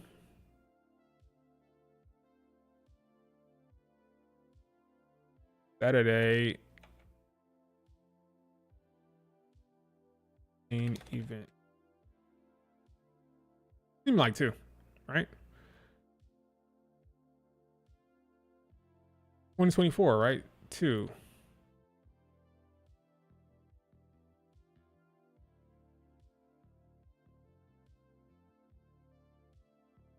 Yep, 2. Only the 2. We're gonna have Cody against Kevin Owens. I want to see Bayley against Naomi, only because I think that leads to a Naomi heel turn. We're gonna get Liv Morgan against Io Sky. That's 3 right there. Maybe Raquel. No, not 3 women's matches. Not 3. I was gonna say maybe Raquel, Rhea, but I don't know about 3 of them. So 2 women's matches. Bayley, Naomi, hopefully. Io, Liv, Rhodes, Owens. Wyatt 6, Final Testament. Wyatt 6, Final Testament. That's 4. Here's my question about this show. Will this be a true PLE on TV, or will it be more like a Raw or a SmackDown, where there's a lot of backstage segments? Because there's gonna be commercial breaks. There'll be commercials. Will it be more like a special Raw, a special SmackDown, or will it be more like a PLE on TV? Because it's on TV, I feel like we're gonna get more of a Raw or SmackDown kind of feel, but it's elevated. An elevated SmackDown, an elevated Raw. Because you're gonna have commercial breaks, like your typical commercial breaks. You would think, right? So commercials in the middle of matches, it's not a PLE. Not a PLE. This is going to be more closer to a Raw or SmackDown, I would think. So, wait, so you got women faces winning tonight, right? I mean, WarGames? Yes, I have the women. I got Team Rhea winning at WarGames. Oh yeah, it's on NBC. It's gonna be on NBC, but it's gonna be commercials. Yeah, but it's a very popular channel. Very popular channel. NBC, yep. NBC Saturday night is a big time spot. A big time spot for WWE. Big time slot. NBC, you would think maybe if it wasn't for like sporting events, you would think maybe they want to have Raw on NBC, but there's a lot of stuff on NBC.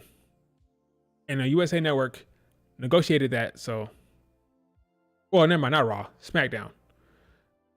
Because USA Network is under NBC, part of the NBC umbrella, right? Am I crazy? USA Network is under the NBC umbrella, I believe. It has to be USA Network. Of course it is. I'm just gonna like confirm just so I'm not crazy. Yep, NBC. NBC Universal Media Group. Yep. So it's under the NBC umbrella. It is. USA DC. That's why it's working out like that. So you're gonna have some, as long as the Peacock deal is still running, I think a part of the new deal for SmackDown is this whole Saturday night thing. So if anything, you may see more SmackDown talent. Now that I think about it, it's NBC, right? It's NBC. What do you see here? For the first show, Cody Rhodes, Kevin Owens, that's SmackDown. Women's United States Championship, that's SmackDown. So it's like an elevated SmackDown, for sure. It is. Because it'll be Raw and SmackDown, don't get me wrong. Don't get me wrong. It'll be Raw and SmackDown, but this is a part of the whole SmackDown deal thing that happened, that they struck with NBC. So yes. It'll be Raw and SmackDown. Don't get me wrong. Raw and SmackDown will be on Saturday Night Main Event, but it is a part of the SmackDown deal. That's what I'm trying to say. Because it says right here, Raw and SmackDown, but so far only SmackDown matches have been announced. We'll get Liv. Liv is on the damn poster, right? She's here. We'll get Liv, who's Raw superstar. We'll get Liv, Io Sky. We'll get Roman in some respect. Maybe Roman against Solo on the card as well. Maybe. Seth, what do I always say? Poster does not matter. This is a ticket poster. The ticket poster, Ticketmaster poster is irrelevant. Means nothing. So I do think we're gonna get Liv against Io Sky anyway, so. Let's see. What time do they expect me to be there? Let me check. Let me double check. Make sure I'm not crazy.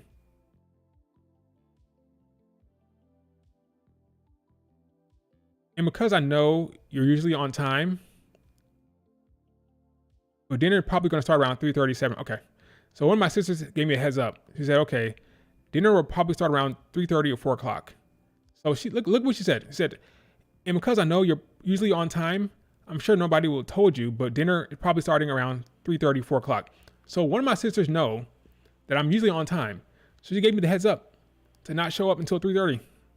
Thank you. I wasn't going to, but thank you. Thank you. So I have more time actually to hang out maybe. But this stream, I'll probably go on for like another 10, 20 minutes. Maybe EO gets the pin on somebody to give her some momentum. That could happen. That works well. Maybe she pins Liv Morgan. But yes, EO Sky, I think, will have momentum going into her match with Liv Morgan. I think she'll have a win on her belt with the WarGames match. She's excited. She's happy. Rhea Ripley gives her some confidence, gives her like a pep talk. Yo, go get him, EO. But EO will lose. They may do a EO Rhea against a Liv Morgan Raquel match, like a tag team match in that regard. But EO will lose.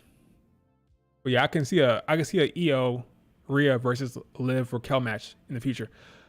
Yeah, nah, Candice getting pinned. Getting pinned the Queen of Speed. Speed champ can get pinned. Tiffany cashes in? No. No chance of a Tiffany cash in at WarGames. 0. Why? Because she does. Here's the thing, folks. I think the WarGames match is a footnote in the story for the U.S. Women's title, right? You have Tiffany in there. You got Bayley in there. Got Naomi in there. They're all in the tournament. Right after the WarGames match, go right back to that tournament. I don't think you have Tiffany winning the belt or cashing in, right? And then going back to the U.S. That makes no sense from a booking standpoint. You're going to book her to be in a tournament for the U.S. title, but have her cash in at WarGames before her match for the U.S. title? Can you imagine? I'm Tiffany. I'm the champion. I cashed in on Nia Jax. I'm going to walk to the damn ring to face off against Naomi and Elektra Lopez for the U.S. title. Not going to happen. Tiffany's not going to cash in at WarGames. That'd be kind of funny. That'd be funny, but it's not happening at WarGames.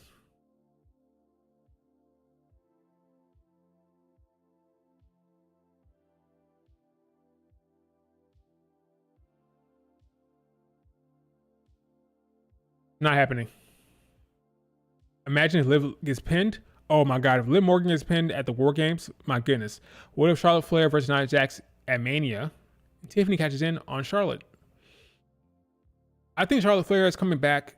I think she's coming back on SmackDown after WarGames. Do you do? Well, that depends. It depends. It really depends. What are you doing with Bianca Belair? Bianca Belair is a wild card here. Not in a tournament. Has to drop the tag titles. What are you doing with Bianca? Will Bianca get a title shot against Nia Jax? Remember now, Bianca is now, according to reports, if you believe the reports, she is now a singles competitor. She's in the singles division. What are you doing with Bianca? What are you doing? Not in the U.S. title tournament. Not facing off with Bayley. She won't face off against Naomi. What are you doing with Bianca? If the plan is for Bianca to face Nia Jax now, if Bianca will be the number one contender for Nia Jax's belt, gotta hold off on Charlotte Flair. Bianca is a real wild card here. She's the pivot, right? They didn't plan on Jade getting actually injured, right? Jade was not supposed to be injured. Jade was not supposed to be injured, all right? This is a pivot. So what's the pivot going to reveal for Bianca? Will she have to face off against Nia Jax now? I don't know.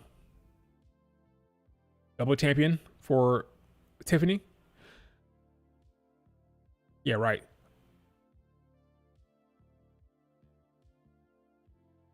Not happening. Think about it, folks. Tiffany catching in at WarGames. Think about it. How does that even work? You have 5 women on both teams, 10 women in the two rings, right? When does it happen? After the match? No. They're opening the show. If the babyfaces win, they're gonna stand tall. They're gonna cut to the next match, right? You're gonna see Bianca, Bailey, Rhea, Io, Naomi standing tall. They're all happy. They're gonna cut to commercial break or cut to an ad. And that'll be it. What time is she gonna have to cash in? There'll be no time. Again, she has a U.S. women's title tournament to take place. Okay, she's in the match with Naomi and Alexa Lopez. She's gonna be a Money in the Bank holder still at that time. Is Bianca versus Charlotte more likely for Mania? Yes, it is. It is more likely for Mania for sure, especially considering the fact that they tried to do it the past 2 years. So yeah, well, it'd be a big for PLE. Will, sure, but it's not happening. I'm going to say this happens. Nia versus Charlotte Flair happens at Elimination Chamber. That's a PLE that folks forget a lot about. Good point reminding folks about that, and myself. Tiffany catches in and pins Charlotte Flair. Charlotte goes off to face Bianca while Nia faces Tiffany. Who wins the chamber match? Who wins the Elimination Chamber match for the women? I don't think we're going to get any title change that late in the game. If Nia drops the belt, it'll be before the chamber. Rumble at the latest. Even that's kind of late. Even that is late. Rumble is the latest. But you want your storyline to be in place for Rumble season and Mania season. You want your champions to be set in stone. Like Liv Morgan. That's another reason why I know Liv Morgan not going to lose. Liv Morgan is going to be champion because they want the champion to be set in stone. You want Cody Rhodes to be set in stone. You want Liv Morgan to be set in stone. You want Gunther to be set in stone heading into Mania season. You don't want like an unclear title picture where Nia Jax loses to Tiffany or Charlotte Flair late in the game. If Nia loses, it will be Saturday Night Main Event, Raw premiere on Netflix, and at the latest Rumble. But even that's kind of late. Which is why most of the time, Rumble's title defenses don't mean anything. They don't lead to anything. Usually this means that it's a filler match. Go back and look at the history. Look at the history of the Rumble matches. When's the last time there was a title change that was planned? One thing for there to be a pivot, like a pivot, someone got injured. When's the last time there was an actual Rumble title change that was significant? Late in the game. Because when you're telling your storylines for Rumble, right? You're telling your storylines, people who are saying, oh, I'm winning Rumble to face yada, yada, yada. They're saying that because the person who's champion is who's going to be champion come Mania, right? You have Rhea Ripley cutting promos. I'm going to win the Rumble because I'm going to face Liv Morgan, right? You have Bianca saying, I'm going to win the Rumble because I'm going to face Nia Jax, right? You have people cutting promos for Rumble to face off against someone who's currently champion. So you want those champions to be set in stone and not like up for interpretation or like random, you know? What is Triple H doing right now? Is his daughter? Daughter's not showing her face. Smart move.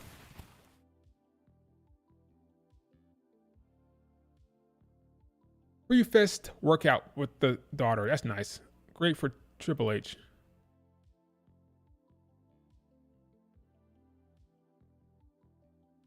Bianca's over here. Okay, tweeting by Montez Ford. Great for him. Good for him. Alexa Bliss is likely to return to WWE by WrestleMania 41. Well, look at that. Breaking news. Hold the phone, folks. Breaking news from PW Insider. Alexa Bliss is likely to return to WWE by 41. Wait, by WrestleMania 41 season. In my interpretation, WrestleMania season is Rumble season because Rumble leads to Mania. So she may be coming for Rumble. That's significant? It is because of the mid-card scene. Because we have a mid-card belt now, this is significant. For the world title, no. Alexa Bliss is not playing any role in the mid-card. I mean, in the title picture for the top belt. But in the mid-card, Alexa Bliss can have a say. So this is big for Alexa Bliss in the mid-card division.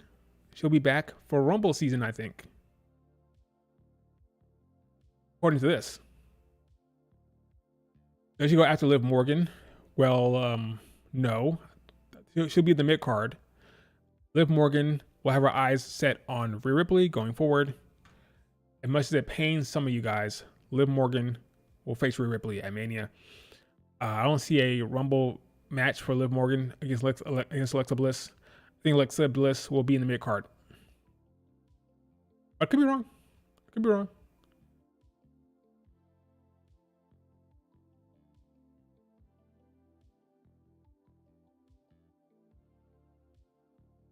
Could be wrong. Let's see.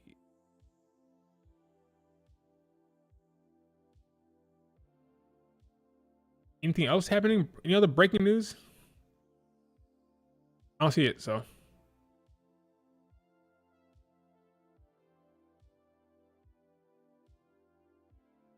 Anyway, when do you see WWE turning Bianca heel?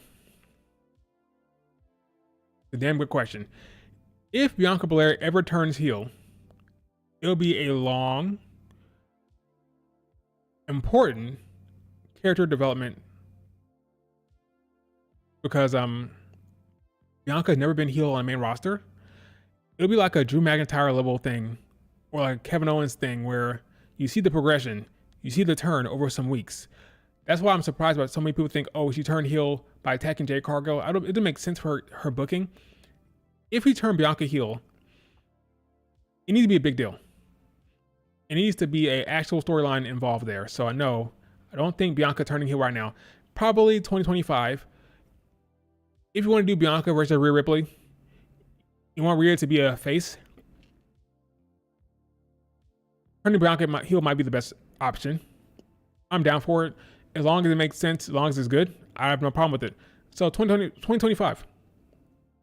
2025 is my guess for Bianca's heel turn.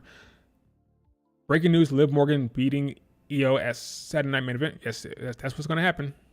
Not breaking news, but it's going to happen. Obvious news. Probably when it's against NXT talent, upcoming Kalani. That's another good point. If you don't do Bianca Rhea Ripley heel turn there, you could do a putting over the young talent. So like a Soruka, Kalani Jordan. When it's time to build them up, that's a perfect time, really. It's a perfect time to turn her heel for a Soruka, for Kalani Jordan. You can do I want to do a tweener versus tweener thing. Like I want Bianca and Rhea Ripley to be tweeners when that happens, when they face each other. That's more interesting to me than a Bianca heel Rhea Ripley face thing. Because if being honest, Rhea Ripley is barely a face as it is. So yeah, I prefer a Bianca Rhea Ripley storyline when they both have some like nuance. They're both dynamic. When it's time to turn her heel is when you're building up Soruka, when you're building up Kalani Jordan. That's the time to do that. I've seen Soruka's workouts. I have seen it. Rhea Ripley needs to go through the Rumble. Yes, she does. Will to face Liv Morgan? Yes, I agree. Rhea Ripley will win the Rumble. That's most likely. Well, please, if Bianca is heel in the feud with Rhea Ripley, take the mic off her. Yes, that's going to be a problem. Not a problem, but it'd be funny. Bianca Belair on the mic as a heel is going to be a problem for whatever face she's up against. It's going to be a problem. Not only is Bianca likable, it's just in general, but her mic skills as a heel, it'd be tough for whoever she's feuding against. It'd be tough. Rhea is popular enough that she'd be fine to take the blows, but Bianca Belair cutting... The day Bianca Belair standing across the ring from Rhea Ripley with a mic and she's a heel would be a funny thing to see. Because I don't think Rhea Ripley is the best on the mic. She's getting better, but when you're in a live setting going toe-to-toe with Bianca is already... I always say this. Bianca Belair has gone against the toughest task, the toughest goal, the toughest obstacle, however you want to call it. A heel Becky Lynch. Bianca Belair has cut a promo across from a heel Becky Lynch. There's no harder task. She had to cut a promo across from Becky and maintain the fan support. There will never be anything harder than that she'll ever have to do. Nothing comes close. Rhea in the ring, Charlotte in the ring, Bayley, Mercedes Moné, doesn't matter. Nothing comes close to that. It is by far the hardest task in all of women's wrestling. Get a mic, stand across from Becky Lynch, and cut a promo. And she's a heel. And make the crowd cheer for you. It is I applaud Bianca. That's a tough task. You remember, Bianca had not been champion for that long. When Becky Lynch showed up and beat her in like 26 seconds, that could have gone any way.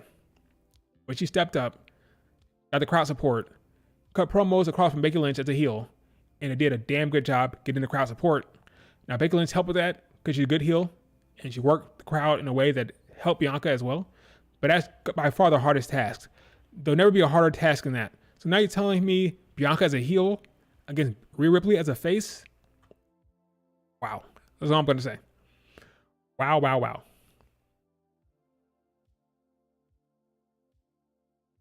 The last time they were in the ring together, people were chanting for Rhea Ripley. What are you talking about, David? What are you talking about? Bianca's turn is a risk. Bianca's a face by nature. Yeah, she's a face. I don't think it's a risk. It's not a risk. Bianca's been a heel already. She'll be fine either way. She's talented. Heel, face doesn't matter. She'll excel no matter what. She's a generational talent. You know, like she's going to get crowd support. If anything, you're worried that she won't get booed. That's what you're worried about. If she cuts a promo as a heel, fans will say, yeah, we want that Bianca. The fans have been wanting her to turn heel for the longest time. It'll be a long time before they start booing her. The crowd like that dynamic, they like that attitude, like that spunk. They like it. It's going to be tough. In NXT, she's a heel, and they loved her. In the main roster, she's a babyface, and they love her. So this notion that she'll turn heel and it'll be a bad thing for who? For her? No. For someone else, sure. But not for her. She'll be fine.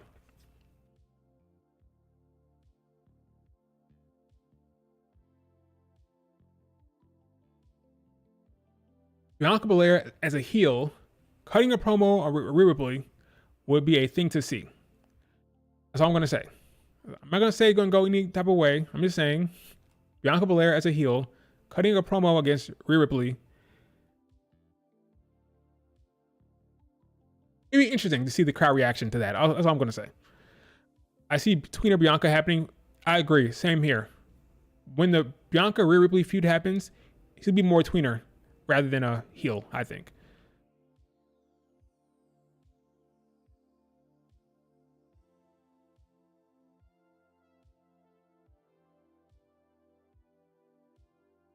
I don't think Rhea Ripley is a good promo. I don't think she's a good promo in the ring. By her own admission, Bianca is better on the mic than her, right? That's obvious. She's been getting better from a promo perspective, but when it's going back and forth, that's where she struggles. When she's in the ring, going back and forth, that's the harder part for her. But we'll see how it goes. We'll see what happens. When that day comes and she's cutting a promo against Bianca, I've seen Bianca against Becky. I've seen her against Bayley. I've seen her against Mercedes Moné. She's tested. Bianca is tested. We'll see what happens. Yeah, she's better feeling out the room. Yes, she is. She's better on the mic, and that's fine. Nothing wrong with that. Rhea said that her time with the Judgment Day improved her mic skills. She said that was the weakest part of her game, but working with the Judgment Day helped her on the mic, and I agree with her. She got better, but she's not on Bianca's level on the mic. It's not close. Bianca's natural on the mic. She sounds natural. She's fluid. She go in and out. She's dynamic. She can flow with the crowd, flow with the promo. Rhea Ripley needs more of a structure of how she's going to attack the promo. If it gets off track and they got to improvise, it's going to be rough for Rhea in that setting, I think. Especially if she's a face. It's harder to cut a promo as a face. Heel is very easy. It's easier to cut a promo as a heel because it doesn't matter what the crowd reacts. If the crowd boos, that's their job. Congratulations, you're supposed to make them boo, right? If they cheer, then you're the cool heel, right? There's no downside to being a heel cutting a promo unless they're quiet. If they're quiet, then there's a problem. But if they boo, great. They're supposed to boo. If they cheer, then you're the cool heel, right? It works either way. When you're the face, you have to cut a promo that makes them care. That's where it's tough. And Rhea was cutting promos against Becky Lynch, but she's already kind of a face at the time. It's different. It's different. When you have to be a full-on face against a Bianca, we'll see how that goes. Rhea hates cutting promos. It's not her favorite thing. It's not her favorite thing. Not her favorite thing. By her own admission. By her own admission, not her favorite thing. Jada Parker is special on the mic. She's special. She's special. That's what's... Can't teach that talent on the mic. You can't teach it. She's gifted. That'll carry her far. That'll carry her far. Jada Parker is brilliant on the mic. You can't teach that. I don't know where she got that from, but it's a sight to be seen. It really is. It's really special to see her on the mic. This stream has gone longer than I thought. I'll wrap it up in about at 2 o'clock. Since I've been told now that 3:30, 4 o'clock was when we was going to start. So ridiculous. We are the only people eating this late on the East Coast, for sure. 3:30, 4 o'clock start time is insane. Saw it in at 2 o'clock. I'll go 2 hours. She improved. It's just her delivery is kind of weak. Who is delivering? Rhea's?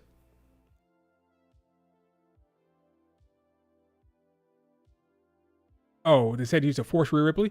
She come a long way. She come a long way on the mic. She really has. You gonna eat late as well, Pedro? I think 4 o'clock start time is late for Thanksgiving. For me, 2 o'clock maximum. You should be eating by 2. 4 is too late for me, but that's how we roll over here.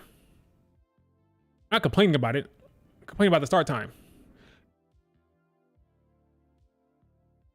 You'll get chills when Zarya cuts an in-ring promo. I don't know about her promo skills yet. I haven't seen her cut a promo yet, so I've seen her in-ring. I've seen her cut like a backstage thing, but not an in-ring promo. There's a difference between being backstage and being in the ring. For example, Tiffany Stratton is very good. She's excellent backstage. Excellent backstage. In the ring, on the mic, not so much.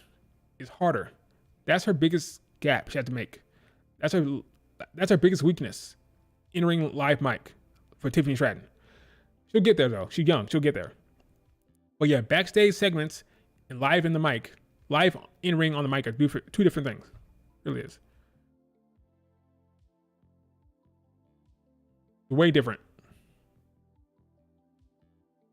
It's much more difficult to cut a promo live in the ring by yourself than it is being backstage cutting a promo. No, she was good. She's very good on mic. Backstage. Go back and look at her NXT stuff. It was good. In my opinion, at least. Will Roxanne get booed and Julia get cheered when it gets closer to the rematch?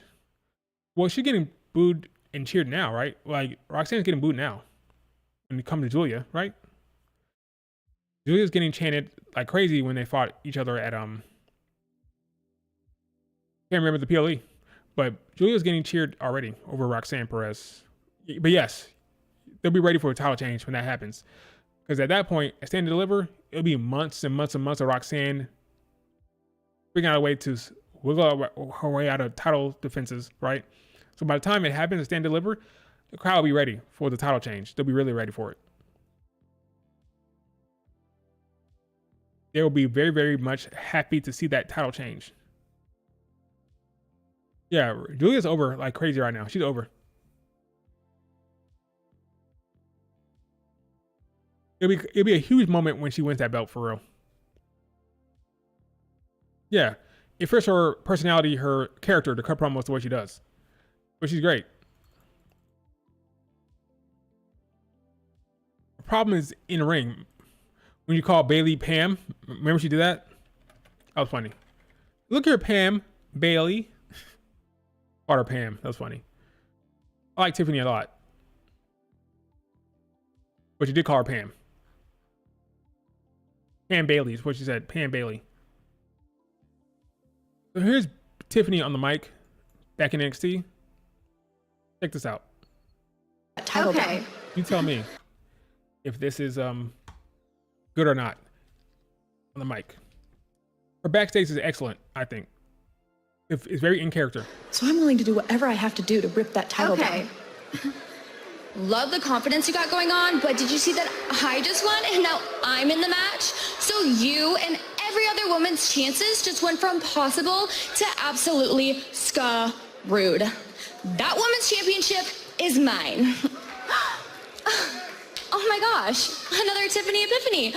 I'm gonna win by climbing the ladder all the way to the tippy top. I love it. Toodles. Excellent. Excellent. Her problem is in the ring. That's where she messes up. Or it's not as believable when she's in the ring. Backstage is very, very clean, very smooth. No stumble of the words. Perfect backstage. Her issue is when she's live in the mic. Live on the mic. I keep saying in the mic for some reason. Live in the ring on the mic. That's her issue. But I like Tiffany. She'll be fine. She'll be fine ultimately. Lola Vice is I like Lola Vice. I like her confidence, like her attitude. Her mic skills is fine. Yeah, I'm a fan of her. I'm a fan. She's good. She's getting better and better in the ring. I'm a fan of hers for sure. For sure, I'm a fan of Lola Vice.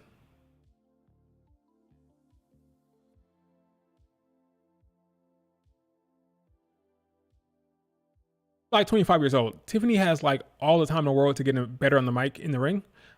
She'll be fine. She'll be really good. Which one do you see singles champion first? Mid-card champ. Michin, Zelina Vega, Dakota Kai, or Chelsea Green?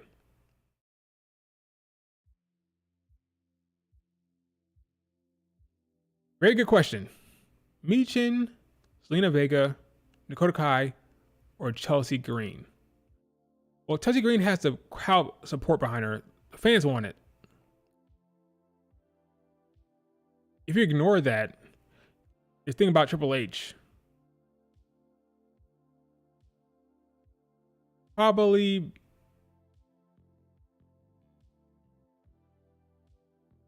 Michin. But I'm not sure. I have no confidence in that at all. But I'll go Michin.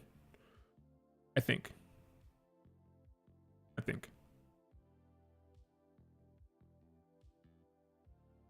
Chelsea's super over. It's ridiculous. I don't think there's a single person that will stand across from Chelsea and get booed and get cheered, I think, over her. I think Chelsea Green has reached a level where she's just so over right now. It doesn't matter if it's Bianca or Charlotte or Rhea or Becky or Bailey. Chelsea Green is so damn over with the crowd. They love her.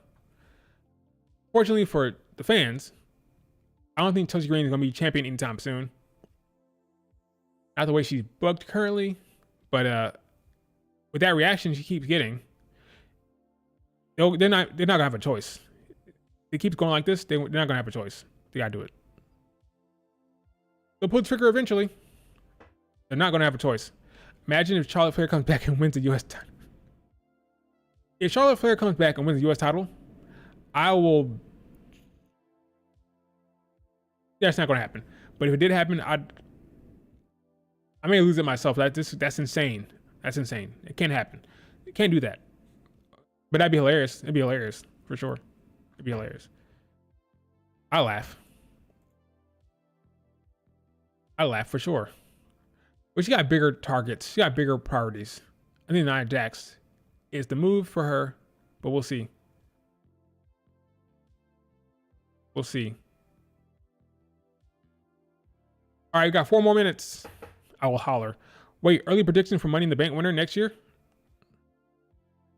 A lot of women. Who's getting called up? Will Jordan Grace be in the match? There's a lot of things to consider. Jordan Grace, will she be in the match? Is Sol Ruka be there? Like, who's being called up? Will you have Roxanne Perez be there?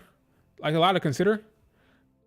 before I give an actual answer, based on the current roster, the current main roster, I'll go Dakota Kai. Based on the current roster, I'll go Dakota Kai. But yeah, there's a lot of women that will be considered once you consider the NXT call-ups and all that stuff. Stephanie, that's another one. Stephanie, another person that could get a Money in the Bank win. I think they'll hold off on that for Stephanie. So I'll put Dakota Kai over her. But Stephanie is going to be a main player on the main card. She'll be actually, I see her winning the mid-card belt first, similar to Gunther, or Sami Zayn, or Jey Uso, right? Come in, win the mid-card belt, and then they put her in the world title picture. But now you have mid-card belts for the NXT call-up, so I see her winning the mid-card belt, having a long reign in the mid-card, Stephanie does, and then she moves up to the world's title like Gunther. Similar to Gunther. Lena Vega? Maybe, I don't know.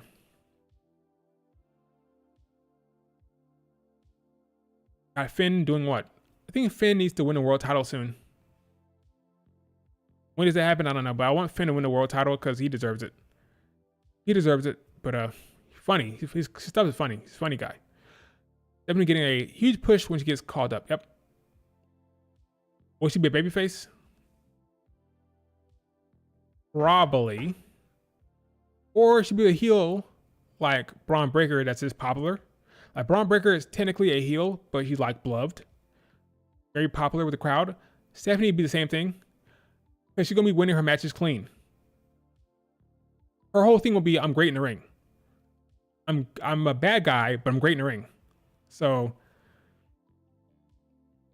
only way she gets booed, if you pair her with like a heel commentator, like a heel manager that speaks Spanish as well, that could work.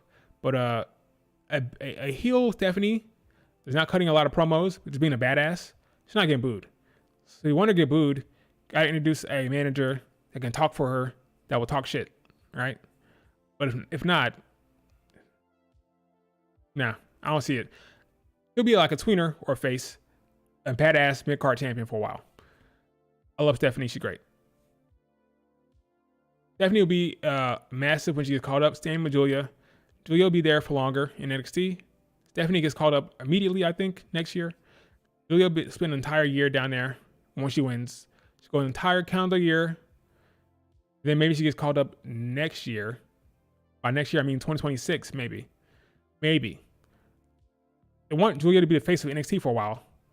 Stephanie gets called up first. Well, way before Julia. Yep, Jose the assistant. Yep. That's what I would do. If you want her to get booed, you pair her with Jose the assistant. Stephanie versus Bianca Chills. I'm right there with you. But I think Stephanie will be in the mid-card for a while first. Blair Davenport deserves to be pushed. I like Blair. She's cool. Who's beating Julia for the title? When the time comes, here's the thing. You could do something similar to Trick Williams, where she loses the belt and gets it back. If she loses the belt and gets it back, it could be Zarya.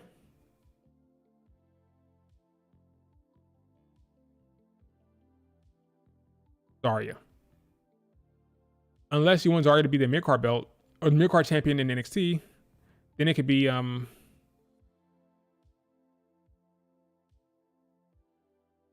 need to have like some big ass, like some big superstar, not superstar, but like big heels down in the NXT women's division. They're gonna lose JC Jane and Fallon Henley. They're gonna lose Roxanne Perez. I'll just go Zarya for now. All right, folks, it's been over 2 hours. Longest stream that I wanted to do. Thanks for joining me for the stream. Enjoy Thanksgiving. Eat yourself into a coma. Okay, take food home. Take home plenty of leftovers. That's what I'm gonna do. I'm gonna travel with some containers, like I always do. I'm bringing it once at the end of the night. I'm gonna bring out the containers, fill it up, take it home, put it in the refrigerator. I'm gonna take plenty of leftovers because if you don't, it's gonna be wasted. You know, they don't waste all that food, so you might as well take it home with you. So I plan on taking plenty of leftovers home with me. should be fun. We'll see how it goes. Try not to eat too much though. I'm joking. I haven't eaten shit all day. I haven't eaten anything all day, which is gonna be rough for me for the next 2 hours.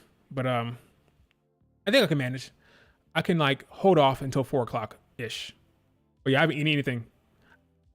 That's a lie. Ate one banana earlier today. One banana, just one banana. So yeah, I'm gonna stuff my face, and then I'm gonna take home some leftovers. I'll be knocked out all Friday. I assume on Friday, SmackDown, there won't be any news breaking on SmackDown. So yeah, no stream tomorrow. And then if something happens on Friday that's worth talking about, I may stream before Survivor Series. Like Survivor Series is 6 p.m. I think. So maybe 4 o'clock stream on Saturday, maybe. Assuming something happens on SmackDown that's worth talking about.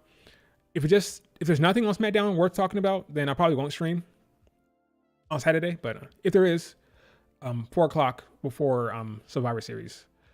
And then yeah, Survivor Series happens. That should be fun. You're flying today, right? Flying where? You're flying today, right? What are you talking about, David? Where am I flying to? Yeah, happy Thanksgiving, everybody. Thanks so much for joining the stream. Happy Thanksgiving to you, Mackenzie. Texas versus A&M Saturday too. Oh, that's a good match. College football, yeah. A lot of shit happening in college football. All right, guys. Later. Talk to you later. Enjoy. Do not wear a freaking belt buckle. If you can't, like, take it off so your stomach can expand. Take in more food and enjoy the holidays. Later.